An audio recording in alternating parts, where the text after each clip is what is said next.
Luka Doncic, by his standards, was terrible, honestly. I mean, look at the stat sheet. 33.3% shooting, 1 from 4 free throw shooting, 6 turnovers, and in the end he got fouled out. And it's not like he fouled out when the game was lost. Yeah. When he fouled out, they were down by 5 or something with less than 3 minutes to go. So it was manageable.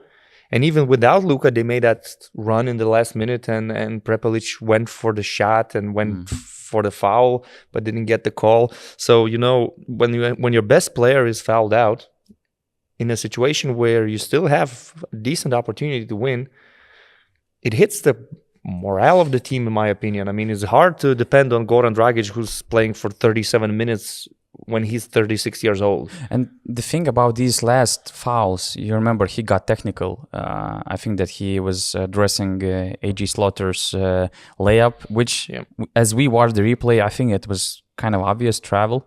So Luka was also showing the same to the referee.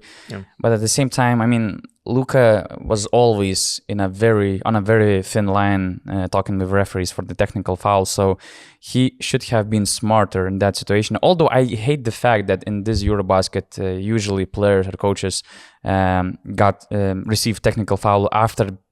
In the most cases, they're right. I mean, in the most cases, referees are wrong in some decisions, but they just explode emotionally, and they got technical, and it really irritates me. But at the same time, Luka, knowing the importance of the situation, he should have been much calmer. And the thing that the last fifth call was also like, it felt like he a little bit lost the feel of the game, because it was, of course, all kudos to Ponitka. It was very smart play, very smart fake. But usually, Luka is just skipping all these situations, first of all, because he's not putting all the defensive effort. And at the same time, he's trying to avoid the foul trouble. So it was a weird situation. But if you talk about Luka, yes, his numbers were terrible. Maybe it was also related to the fact that he wasn't healthy, and he already had these ankle concerns before the game. But if we're talking about the guys who were laid back or disrespected the game, although Luka was bad, once again he was talking to referees, just was lying on the ground in some situations, and it caused transition points. To me, I think that Luka was kind of always having the same approach for the opponent.